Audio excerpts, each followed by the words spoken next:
Whoa! Henry VIII. What did I just say? Henry VIII. What the hell? I said Earth. Oh shit. This is terrible. This is really terrible. Guys, welcome back to the channel. that was a very, very bad start. Started saying Henry VIII. Earth, like the earth. That is Guys, this is one of the kings in the British royalty. I don't really know anything about him. Like I watched a video about the British royalty, so but I know at least I know some of the kings, but I don't even know. I know that there's a Henry, but I don't know that there's any, like I don't know which number of is who or which number is who. I only know that there are Henrys in the British lineage. So this is an oversimplified video. I really expect to get good information, because if you haven't already, please help me out and hit that subscribe button. I really appreciate it. Please guys, help me out, get me to 1,000 subscribers. I really appreciate it. It's been a long time coming. Also hit that like button as well. Without wasting any more time, let's get right into it.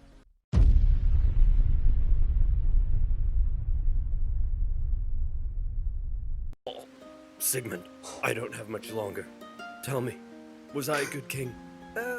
You were okay.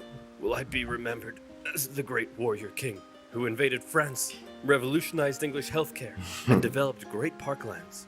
Who is this probably one? not, because of the wife killings. Who is this? Did he kill his wives? How did I get here? I still remember the good old days when I was a boy with a heart full of fire, and Mummy would teach me. Okay, Henry, this is a horse. Can you say horse? Divorce. What? No. Okay, let's try this one. Can you say loaf of bread? Loaf with her head. No, Henry, that's wrong. You know what? Last one. Okay. Can you say soap? Soap. These videos always crack me up, man. Seriously. Yes, that's it. I'm the supreme head of the church. Screw the Pope! You know what? You're my son and I love you, but you're freaking weird, man. The year is 1491. England has just come out of 3 decades of civil war, in which a bunch of Henrys, Edwards, and one Richard had a little ding-dong over which royal house should rule the realm. Finally, a Henry won, Henry VII. I used to think the British royalty, like, it followed from a particular lineage. So there was a time there were times in which families fought for the right of to be the king, like something like that. In terms of that, means the current British royalty now may not, like, that particular bloodline, like in terms of the direct bloodline, is not the same throughout history. Is that what you're saying? Because I used to think it's one of the things that used to marvel me a lot. Like, I'm thinking, like, oh, it's the same lineage from when? Is it 1200 or 1100 or whenever the monarchy, English monarchy started? I used to think that maybe that was how it was. But if there were wars in between and some families, like there were a mixture of families, then it's not as impressive as I thought. So, I mean, that means not as impressive. Well, it's still impressive though. But before, I used to think of it like, man, that is incredible. But now it's just great. Not incredible again, I guess. He had a son. What should we name him?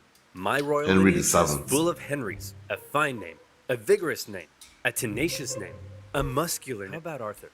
And so Arthur, Prince of Wales and next in line to the throne, was born. 5 years later, Prince Henry was born, but nobody cares about him. He's not the heir, just a spare. The king wanted to make an alliance with Spain, so one day he said to his son Arthur, "Hey, baby, you see that lady baby? That's gonna be your wife." "But father, I'm not even 3 years old yet." "Listen, there's something you have to understand. You're my son. But more than that, you're a political bargaining tool." "But you love me, right?" "I love you as a political bargaining tool." "Hey, Pop, who the heck are you? I've written you a poem. Listen here, tiny man. Can't you see that I'm busy? But I'm your son." "I have another son?" As Arthur was in another palace, being prepped to become king, Henry lived with his mother and 2 sisters at Eltham, where he was being trained for a church career. And not just that, Henry learnt languages, he played sports, he learnt the recorder. What a nerd. Am I right? Wrong. Henry was the coolest kid around. So I told my Latin teacher he could kissius my buddius. Anyway, here's Wonderwall.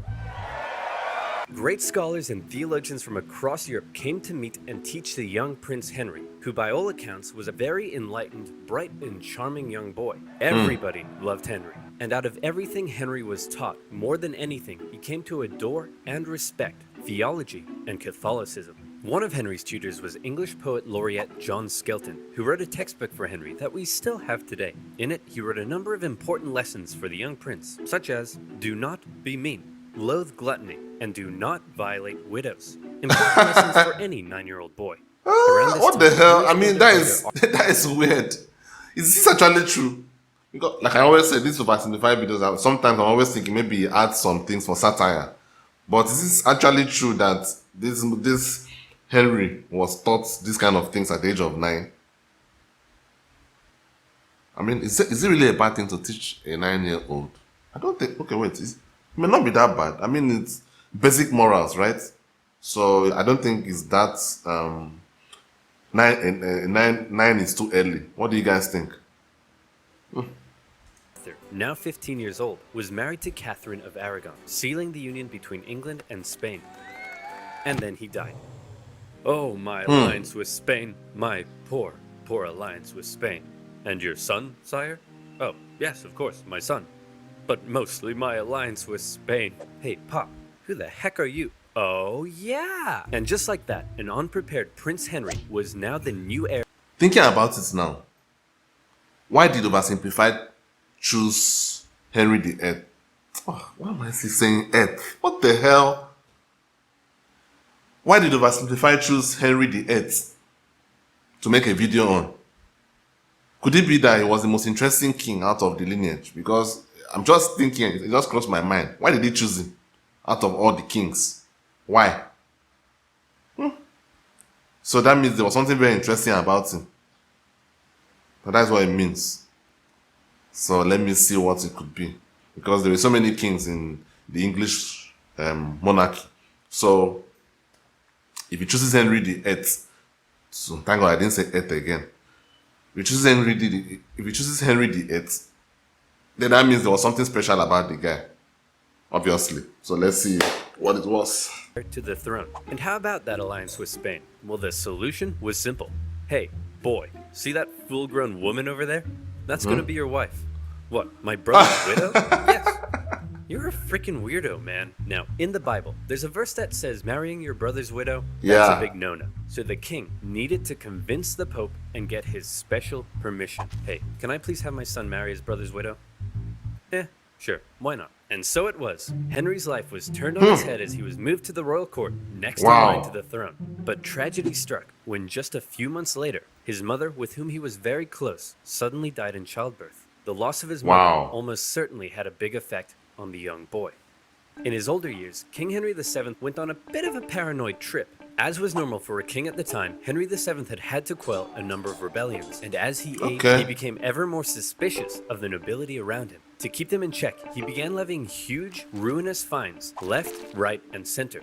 Dukes, bishops, barons, even his own mother. No one was safe from his tyranny, and the nobility of England began to suffer. So when Henry VII finally got sick and died just after Christmas 1508, there was a lot of celebration. Not only because the tyrannical Henry VII was gone, but because his replacement was the ever-popular, charming, and handsome 18-year-old King Henry VIII. Henry married Catherine of Aragon in June 1509. You may be wondering, if it's so weird to marry your brother's widow, and since he's now king, couldn't Henry just decide not to? Well, yes, he could. But by now, Henry wanted to. The thing about Henry that was unlike many kings of the time was he married for love, and he had grown quite fond of Catherine, very fond. Historians say their marriage was unusually good, and so he was coronated king. And what does that mean? Compared to his tyrannical father, he was an absolute joy. Having the blood of 2 royal houses, he was widely supported. He was really, really ridiculously good looking, and those famous calves could achieve world peace. Hey, Henry, now that you're king, you know what that means. Costume party! Henry pranced around the palace playing dress up with his friends. He wrote plays. He sang songs. He danced. A true Okay. Renaissance man. It wasn't Very the different typical from the king. gluttonous wife killer we think of today. In his early reign, people Wife- from near and far would come to what ask did I just favors say? of the generous king. Hey man, could I gain ownership of friends? He wrote plays. He sang songs. He danced. A true Renaissance man. Very different from the gluttonous wife killer we think of today. In his Wife early killer. reign, people from near and far would come Okay, to I ask can favors see. of the generous I can see why it was interesting. I can see it now. That means he killed his wife. Okay. king. Hey man, could I gain ownership of some land near Upton Snodsbury? Sure thing, pal. Hey, could I be an earl or a baron or a viscount or something? Anything you want, man. Could I get just a really cool pig that has freaking metal wings and 8 legs and shoots flippin' lasers and it can grow more pigs out of it for extra pigs? Say no more. Hey, guys, I was just checking up on the financial report and what the hell? We can't afford this. Henry's council that he inherited from his father weren't happy with all the money he was just throwing around, and they worked hard to curb the king's spending. Since they controlled the royal seals needed to get stuff done, at first they were largely able to control the young king. And for Henry, the most infuriating things of all was they wouldn't let him joust with his friends because it was too dangerous, nor would they let him do the thing he wanted most, to go on a great, glorious, and expensive conquest against England's historic enemy, France. Please guys, I'll keep it cheap. How? I'm glad you asked. I've got excessive spending and war with France. Henry wanted glory. He wanted to go down in history. If he didn't go to war in France, was he even the king of England? Man, I want to go to war so bad. But the council won't let me. Wait. Was it like customary? I know England and France have a long history of hating each other, kind of. Same thing with Germany, I guess. But was it really the custom that every England king had to go to war with France? Like, is it that most kings did that? So Henry wanted to also be part of the kings that did that at the time. Tell me down in the comments below. Henry wanted glory. He wanted to go down in history. If he didn't go to war in France, was he even the king of England? Man, I want to go to war so bad, but the council won't let me. Hey, maybe I can help with that. Whoa, it's Cardinal Wolsey, one of my best friends. Despite being an old-ass man, Cardinal Wolsey knew that if he helped King Henry, there'd likely be something in it for him. So what was his great, intricate plan to curb the council's power? You're the king, dum-dum. You can do whatever you want. What? Wolsey began writing bills that simply didn't require the seals, and thus Henry was back on top. For his efforts, Wolsey began to climb the ranks, and he became something of a yes man for King Henry, encouraging Henry to frolic and play while Wolsey took care of business. Hey, kid, you want to go on an adventure? Do I ever? The Pope was at war with France and he needed some help.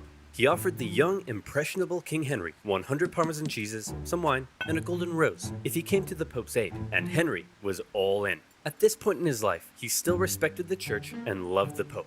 And here was the chance for war he had been waiting for. He still didn't have an heir, a fairly big problem for a monarch at the time. But right now, the only kind of smashing he was interested in was smashing French guys in the face. And so off he went. The English already held the French city of Calais. From there, Henry made a glorious victory at the Battle of the Spurs. He took the French cities of Terouanne and Tournai. Word of his victories spread. This was it. Here was the glory he had been waiting for. Back home, his beautiful wife also led armies to victory in Scotland. And better yet, she was pregnant. Soon, Henry would have an heir. All of Henry's wildest dreams were coming true. He ran out of money. As the French prepared to invade Italy, all Henry could do was go home. Well, at least now I have an heir to cheer me up. Bring me my son. Henry, this is Mary. Mary?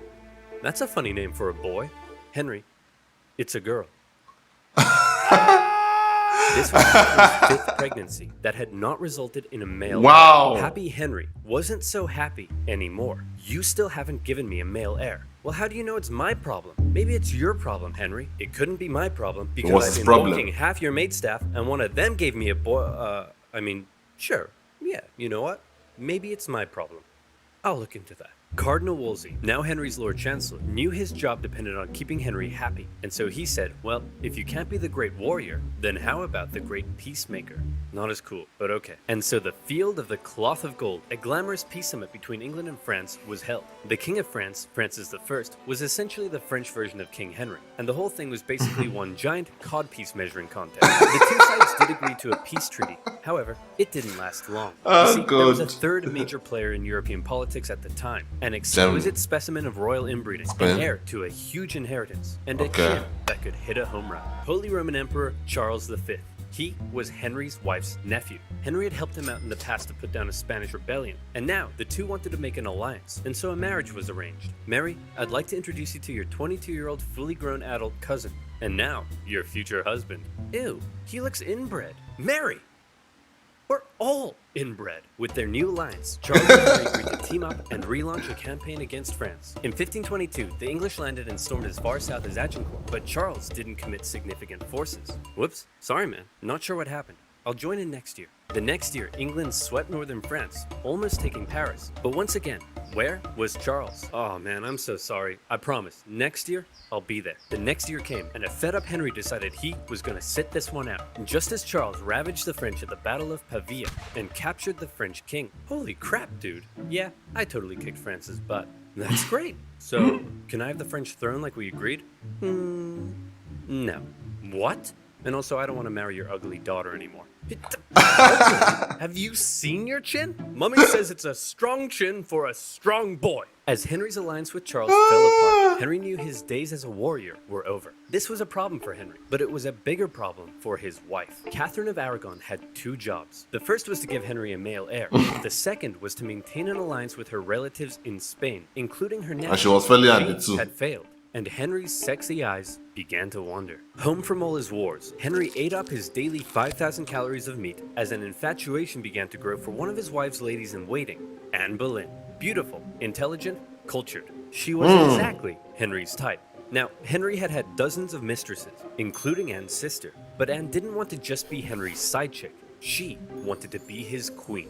Henry sent dozens of letters, thirsty love poems. In one, he proclaimed that he would like to kiss her pretty duckies. Henry's loins were on fire, but Anne kept him at just the right distance to drive him crazy and push him to find a way to get rid of his current wife. Wow. I want a divorce. And as the representative of the Pope here in England, I expect you to sort it out quickly and quietly. I don't want this to turn into a Europe-wide scandal. You got it, Your Majesty.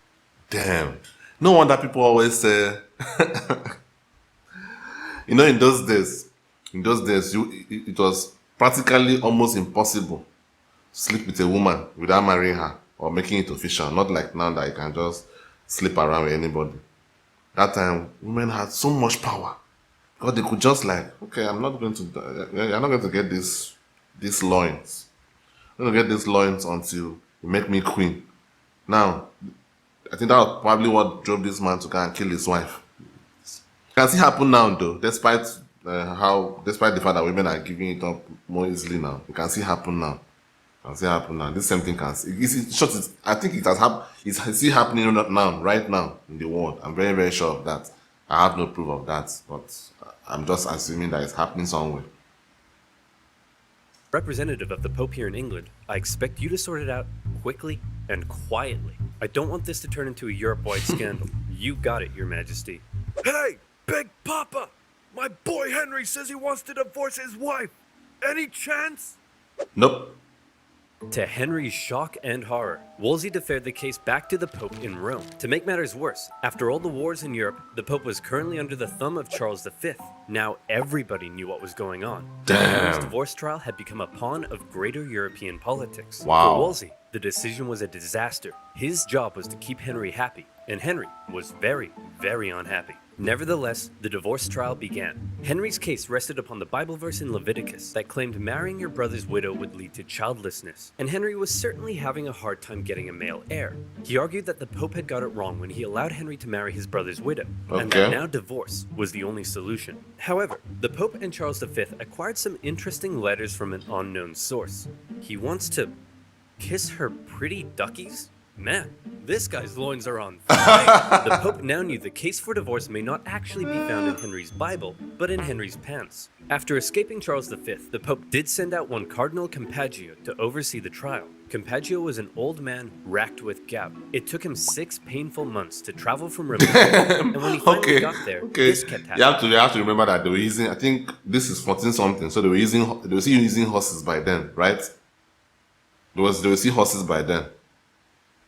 Hey, I need you to take a look at this evidence. I can't. My gout is acting up. Hey, are you ready to take my testimony? I can't. My gout is acting up. Hey, can you please make a decision? I can't. Your gout is acting up. My gout is acting up. Anne Boleyn, with her Protestant views in support of the Reformation, suspected the Pope was just delaying. For 2 whole years, the trial dragged on, and in the end, the Pope simply said, no, Nope. no divorce for you.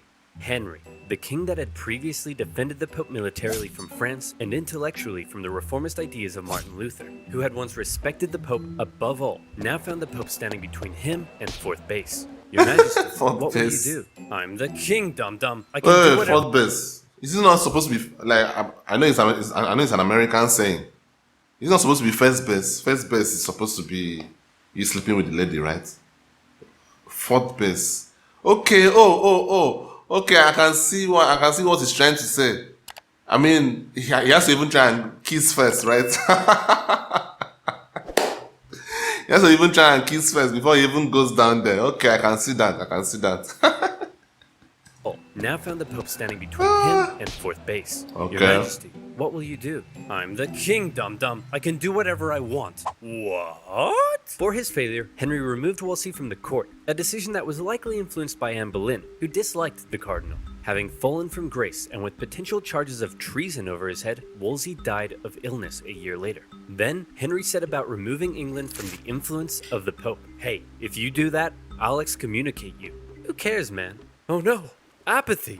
My weakness. Henry gathered theologians and scholars together to help him make his case against the Pope. Together, they argued to the people of England that the Pope's rule over the church was basically a takeover of what had once been a self-governing, national English church. And if that sounds familiar, some historians do believe this moment may have laid the foundations for English Euroscepticism. That's right, Brexit may have been influenced by Henry's explosive loins. By and large, the people gave Henry their support, and those that didn't were going to be in for a rough time. But for now, Henry assumed the role of supreme head of the English church, and his next divorce trial Wait. Is that how Anglican?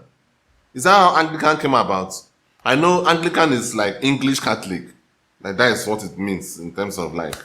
So, if that is the case, I can see why he's an interesting case in terms of the British royalty. I can see that. I can see why it's an interesting case. So that means it was under him that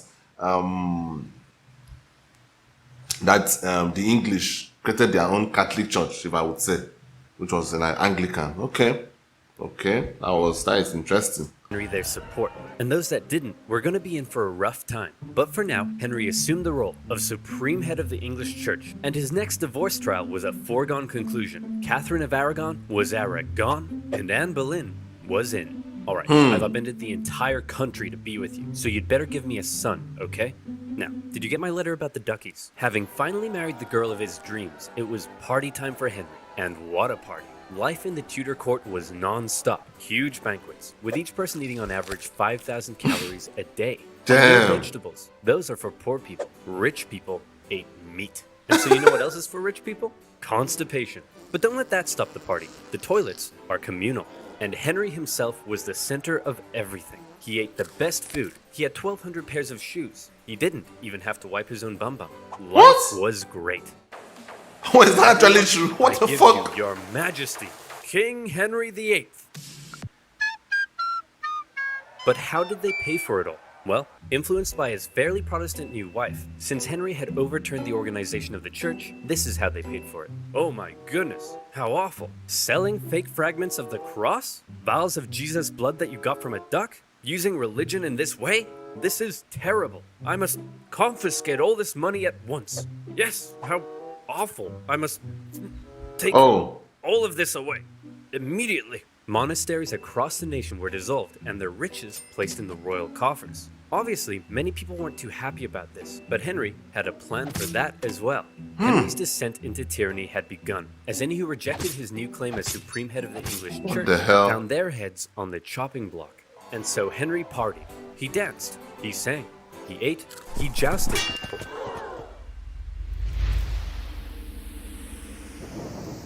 Be me. Love gluttony. Violate widows. In 1536, Henry fell from his horse in a jousting accident. Not for the first time, but certainly the heaviest fall he had taken yet. Some historians believe the brain damage caused by the incident may have violently accelerated Henry's descent into tyranny. Executions in England ramped up. During his reign, it's estimated 57 to 72,000 people were put to Whoa! death. Rich or poor, big or small, no one was safe.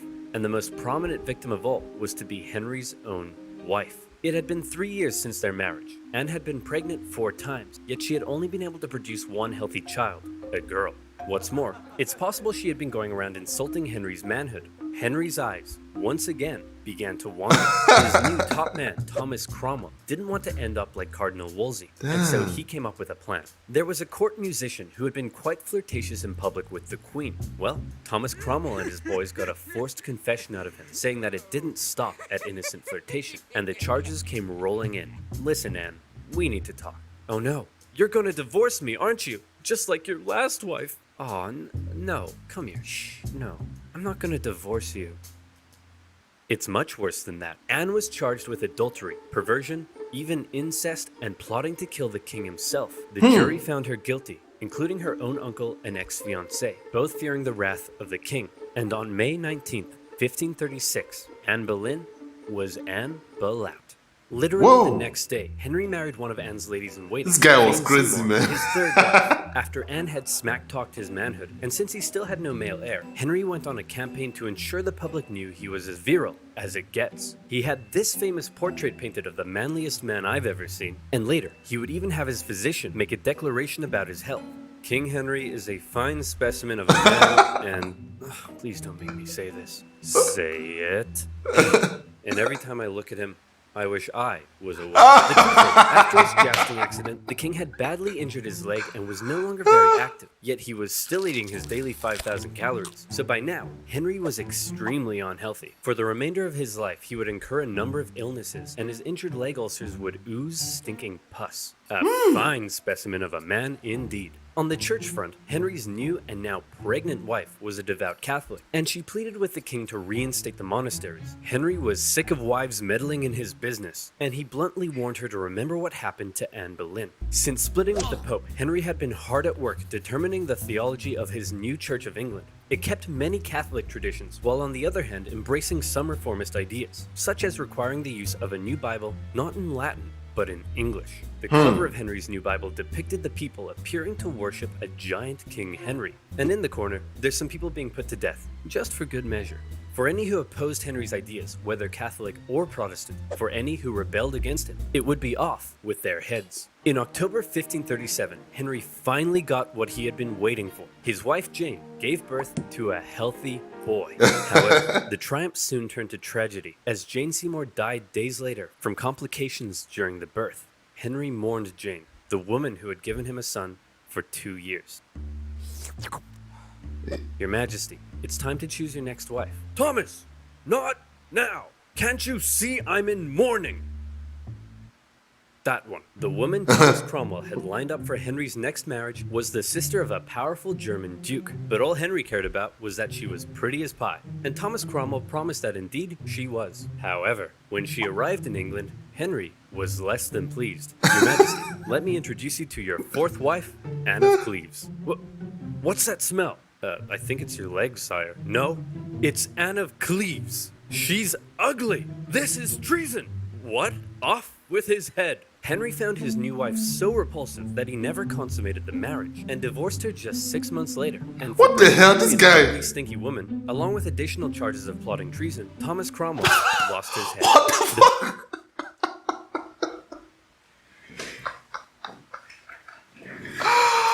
What? This guy was fucking crazy, man. What the hell?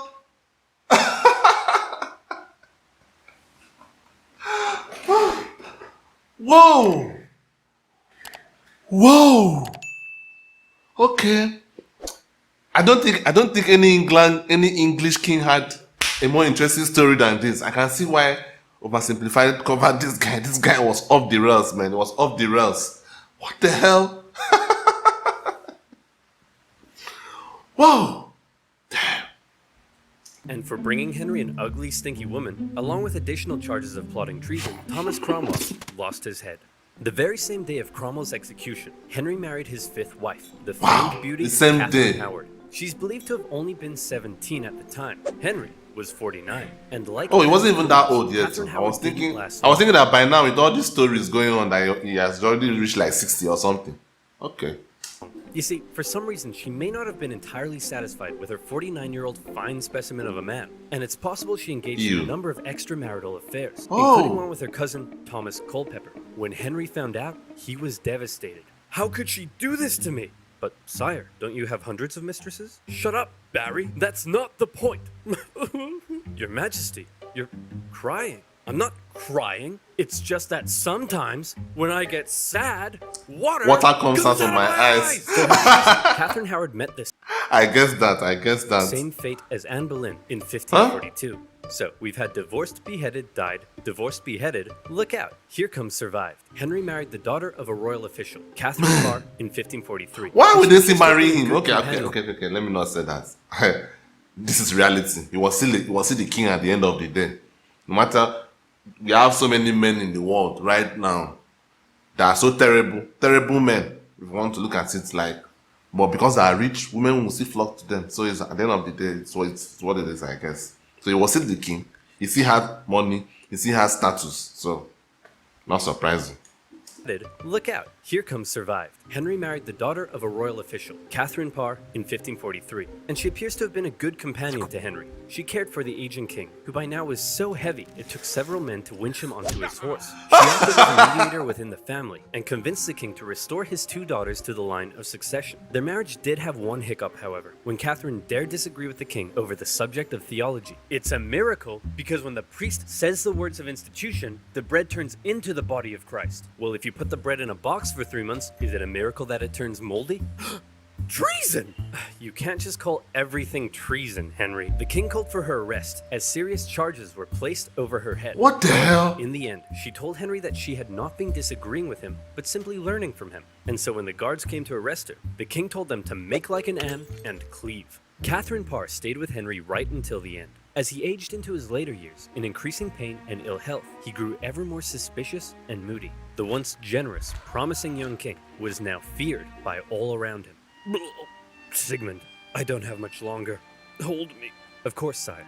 Do you have any final wishes?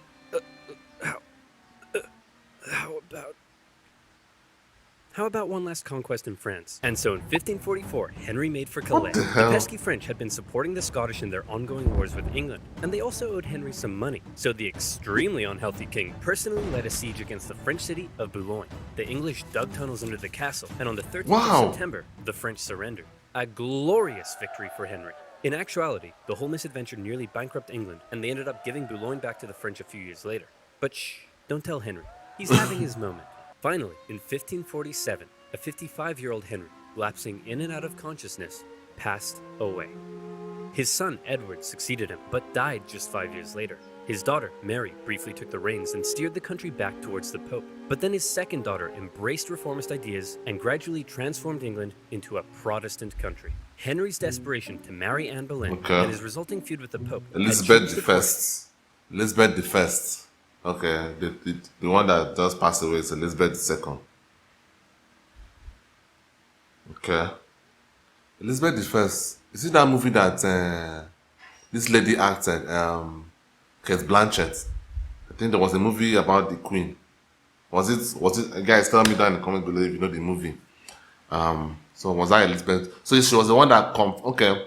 Henry was the one that started the whole Anglican stuff. Or am I even correct? Is that how Anglican came along? So if Henry started the whole Anglican stuff, guys, if I'm wrong, tell me down in the comments. But let me just say what I want to say. If Henry started the Anglican stuff, was it that Elizabeth I was the one that actually confirmed it, made England to be like, she confirmed the thing totally from just speculation, I guess. So, okay. Henry's desperation to marry Anne Boleyn and his resulting feud with the Pope had changed the course of English history and religion forever. Unfortunately, none of Henry's children had heirs, and when Elizabeth I died, Henry's lineage ended, with the House of Stuart replacing the House of Tudor. So then you might think, all that effort, a life filled with so much frustration, yet he never conquered France, he barely had a male heir, and his lineage died out. The egotistical man Henry grew sick and cruel, and then died. So why are we all so fascinated with King Henry VIII? Why not Henry II or IV? Well, without mentioning the many important things his reign did achieve, one of his biggest goals was to go down in history, and you can put a big green check beside that one, because everything he did and how he asserted his control and authority over everyone around him has come to be viewed as the epitome of the word king. And also because of the wife killings? Yeah, definitely the wife killings. Okay, I can see that. I can see how it was so interesting. Whoa, guys, that was. I was just thinking of what could have made this band to be so interesting. But from what has been said in this video, it's very, very clear why he was interesting. It's very, very, very, very clear. So that was a very nice video. I don't know whether there are other videos that cover other English kings. I mean, I love the British history. If you guys have followed my channel from the beginning, you knew how fascinated, or I always said I was fascinated about the British because of their history. Such a rich history, very, very rich history, with a lot of murder, with a lot of killings, but that is either here nor there. But I really enjoyed this video. I was so immersed in it, and I hope you guys enjoyed it with me as well. Thank you guys for watching.